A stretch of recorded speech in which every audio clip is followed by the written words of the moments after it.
What's up, everybody? It's Man of Low Moral Fiber here. My name's Luke, and I have decided that I do want to do a complete playthrough of Outlaws on my channel. I did do a video on the first level of this game where I explained that this was the very first-person shooter that I ever played through, and I very much enjoyed making that video, and I figured an entire playthrough of this particular game might be fun to do on my channel as well.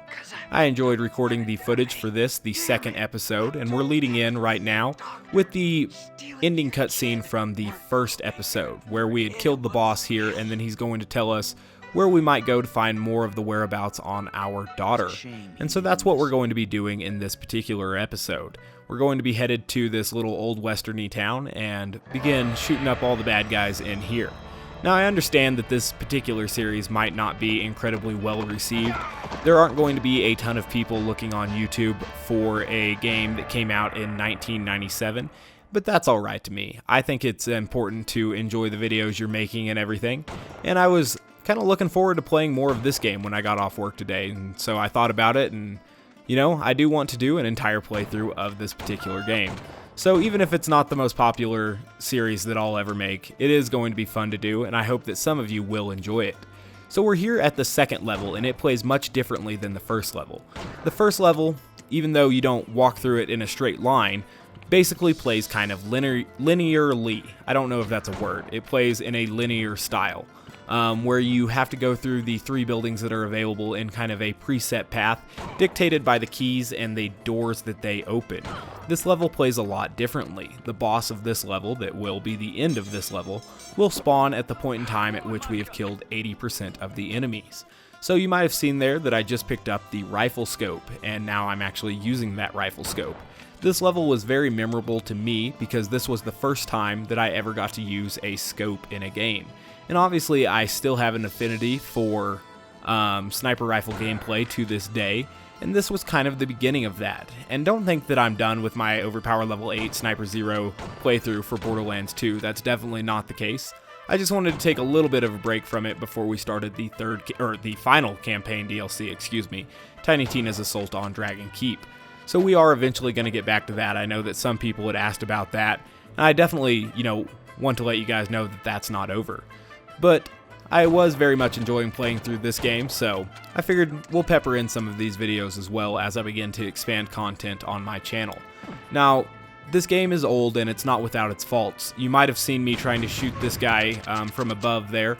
One of the glitches in this game is if you are at an extreme angle, either above or below an enemy, you cannot actually damage them, or at least you have to aim in a weird spot to damage them.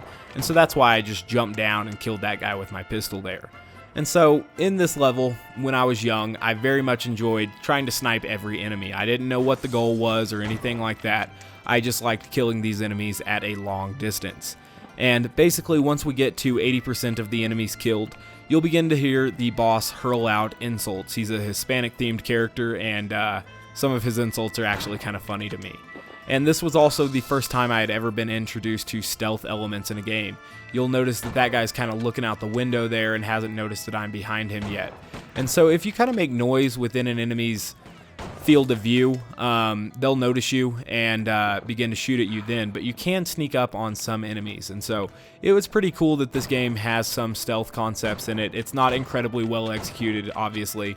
AI was pretty primitive back then and stuff, but it is very cool, and that was something that kind of made me very happy as a kid. I liked to be able to sneak up on these bad guys and kill them before they knew I was there, especially since they were very dangerous to me as a kid. And so the way this particular map is laid out is kind of like a plus sign, more or less. If you were able to view it from the top down, that's kind of what you would see. There's a big hotel in the middle, and then a street that kind of goes off in every cardinal direction with different old westerny buildings. We're in kind of like a saloon right now, I think, maybe, and obviously we're looking across the street to the sheriff's office right now, which is obviously right next to the jail. And so each building has, a couple different things in it. There are also some stables. Oddly enough, there's also kind of a museum called the House of Curiosities, and I thought that was kind of funny. So we'll go ahead and just begin to get to 80% guys killed, and also pick up all of the items and stuff that I want to pick up along the way. Now, you do have to investigate most every building and stuff to get to 80% of the guys killed. Some buildings have more enemies than others, but like I said, we'll hear the kind of Mexican-themed enemy begin to throw out insults to us that are very distinct from the rest of the enemy's insults and taunts. So as you saw there in the church, I picked up the shotgun. That was obviously the first shotgun that I ever saw in any video game, and this shotgun in this game is absolutely awesome. I'm not sure if it's in this particular video that I was able to shoot a guy and he went just flying over a fence. We'll see if it is or is not this one. I think it may have been a different one, or it may have been the first time I played through this when I wasn't recording, but it was really funny to me. Anywho, we're going to come in the jail. I did pick up one of the keys. I think it's the iron key that opens all of these, and you can release all of the captives and everything if you want to. The bad guys have kind of taken over this town and thrown all the good people in jail. And this was the first time that good people or allies or whatever got introduced to me in a video game. If you shoot these people, you actually take damage. And so you don't want to shoot the good people. These were just, you know, the civilians of this town before the bad guys rode in and kind of took over. So we cleared out that entire wing, or that direction from the hotel. We took out every single enemy in that particular street. And so that's really good, and that will get us closer to our 80% of the enemies killed. Now there are a few different secrets or complicated methods to get into some of the areas in this particular level, and that's pretty cool. Every level kind of has something kind of neat like that, or some secret areas, etc. And we'll go into the secret area in this particular level right before we fight the boss. And so, as you can see here, the shotgun is very powerful, and it will just knock guys over and stuff. I found the shotgun very enjoyable to use. It is only a single-shot shotgun, break action, and I had a weapon kind of like that, or at least my dad did, and I got to shoot it sometimes when I was a kid. And I thought that was very neat, that the weapon I was using was something that I had actually seen and shot in real life at some point. Not right when I had started playing this, but not too long after. And so that was pretty cool. So we'll drop down here, and we've cleared out another particular building. This one has quite a few enemies involved with it, either upstairs or out back there. This is a saloon, I guess. It's got a piano here. I was trying to remember how to play the piano. I thought it was by shooting it, so I tried shooting it a little bit. But that's not actually what you need to do. You need to go and press the open door button on it, and then it will play a little bit of music. Speaking of music, this game has an excellent soundtrack. I mentioned that in the first video, but that is something I truly like about this particular game. So, one cool thing about this level, and something that I definitely made use of as a child, is that you can run around the outside wall here and enemies can't really hurt you. And some of the buildings are kind of set up to where if you enter them from the front or enter them from the wrong way, the enemies kind of have the advantage. So you want to make use of the back doors and stuff. Now, I was actually listening to the soundtrack just to kind of keep my mind off of a monotonous task at work the other day. I was testing different SCCM packages and installations. I don't know if you guys know what SCCM is. I'm trying to remember exactly what it stands for. I think it's System Center Configuration Manager. It's a Microsoft product for enterprise level imaging, where you, if you are like a systems administrator, kind of prepare a whole bunch of machines to be deployed at once, or you set up tasks and everything that it does, and then it eventually runs all of those kind of without you even being there, based on the rules you've set up for it and stuff, and that's really cool. But basically it takes a little bit of time. If you saw, I had to dig in to the bank there in order to get in here, because the key to get into the front door is actually out here on the counter. And so it took me a long time to figure out how to get into this particular building as a child. And I thought that all of these things, and I still do think all of these things, are really well done. For when it was harder to do things in games, the way they were able to do them with relatively primitive methods that feels really cool when you break into something like that. You know, I found a shovel over there in the stables, and then I was able to dig into the bank from under the side, and that was, you know, that's just a neat concept. And then I also found a crowbar earlier in the level, if you had seen that. And so I'm coming in here kind of in a secret back room and dark basement down here, and we'll have to crowbar this door open. And so like when I first found the crowbar and the shovel, I thought they were weapons, but no, they're just kind of items you use, and they're basically keys, more or less. But it's pretty cool. I like the way that those things work. And so we'll head up here and we'll begin to kill more and more enemies until we do hit that 80 or so percent. Now, we've cleared out quite a few rooms so far. I'm just kind of opening doors so that I know exactly where I've been, but also I'm going to grab some of the health in here just to try to keep my health up. Now, when you transfer to the next level, if you haven't died, you'll get to keep all of the ammo that you have, all of the guns that you have, and health that you have as well is where you'll start the next level at. So a lot of times before I fight a boss, I do want to be at max health. That way I can start the next level with health and everything. Otherwise you will start the next level at a disadvantage, and that's not really what you want to do. So we'll just continue to snipe some guys through windows here, and we'll eventually get to our 80% enemies killed. Like I said, guys, if you just have some time to kill and you're looking for a very fun game, this game comes highly recommended by me. It's $6 on GOG, and it is so worth it. Obviously, it's older, and there's some of the things that you'll have to deal with there. Now, the game does run very well. The GOG version of it, literally, I've had almost no troubles with it. The only trouble I had with it the first time I started playing it there was that saving wasn't quite right. And that was fixed very easily by running the game in Windows 95 compatibility mode. And then beyond that, when I started recording, I ran into one more issue, and that's that the game isn't extremely friendly with shadow play, and it was giving me a couple issues with shadow play, so I just decided to use OBS instead, and OBS was just fine. Obviously this game's not incredibly graphically impressive or anything, and so the slight loss in quality going from OBS to shadow play is truly negligible in this particular situation. So I guess this is a Coffin's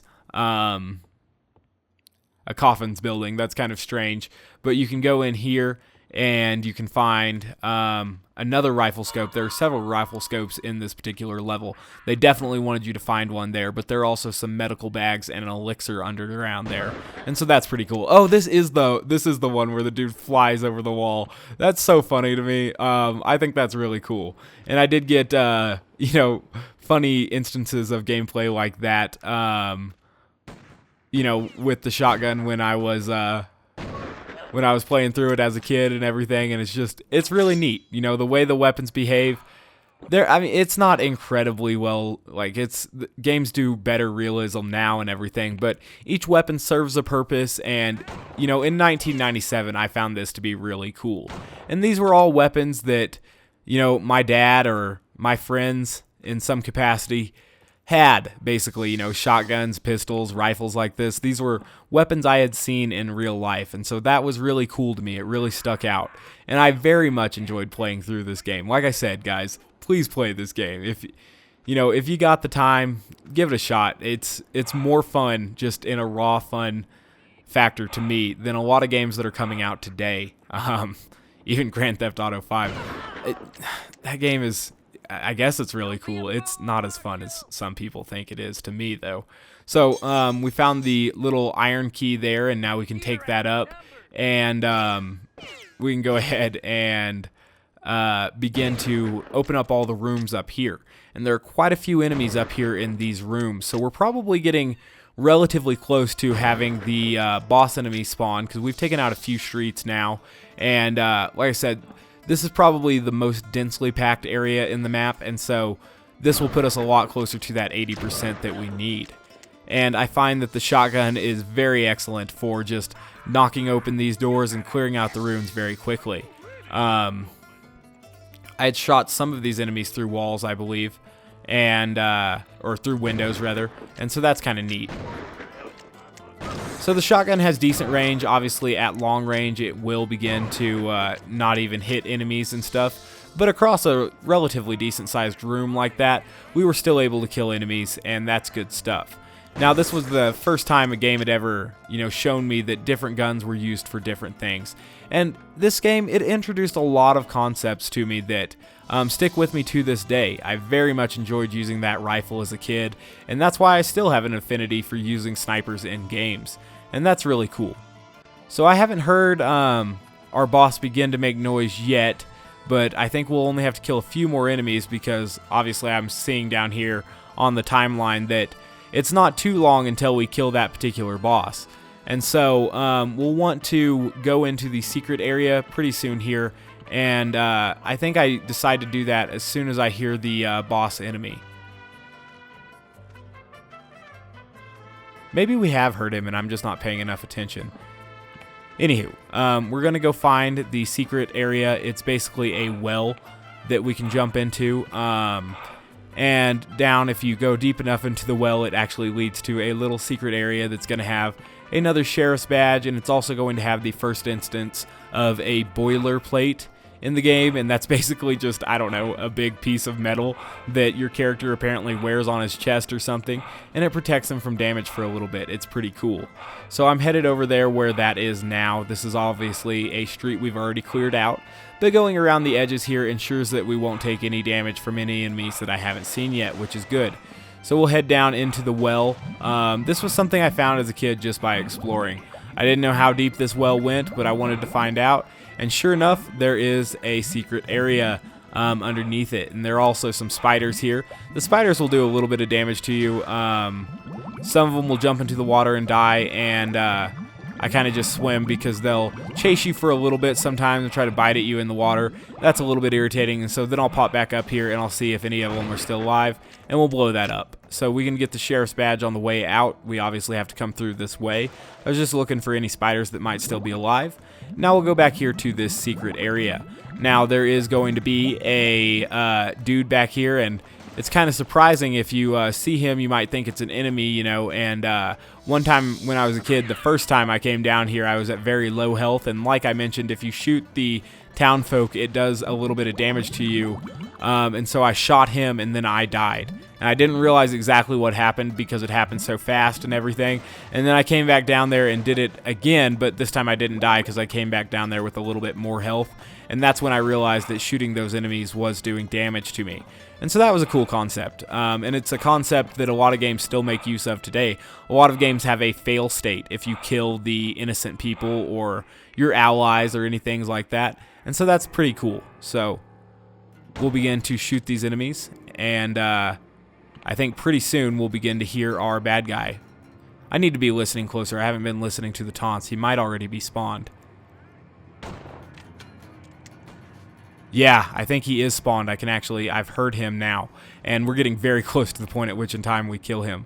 So he might have been spawned for a while, and he can spawn randomly. He can spawn anywhere. He can be in a building, he can be out on the street, and he'll walk anywhere. I found him up at the top of the hotel. I found him in the bank. Here we find him right in this particular building, which I guess is just a dance hall or something.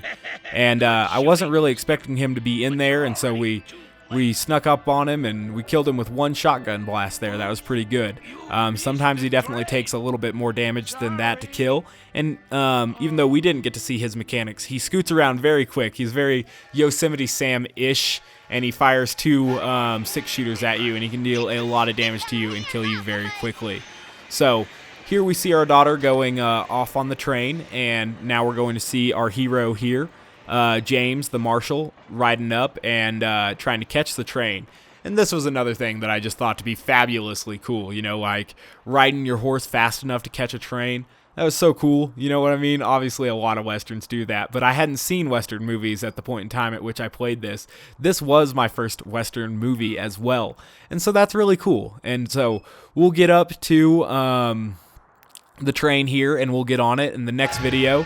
I don't know exactly when it will be the train level. So as always, guys, I do thank you very much for watching. I know this is a lot different than what I normally do, but I just want to expand a little bit into some other areas on my channel. I hope that you guys do appreciate this content. I very much enjoy making it. So as always, thanks for watching, and I do hope to catch you next time. Bye, guys.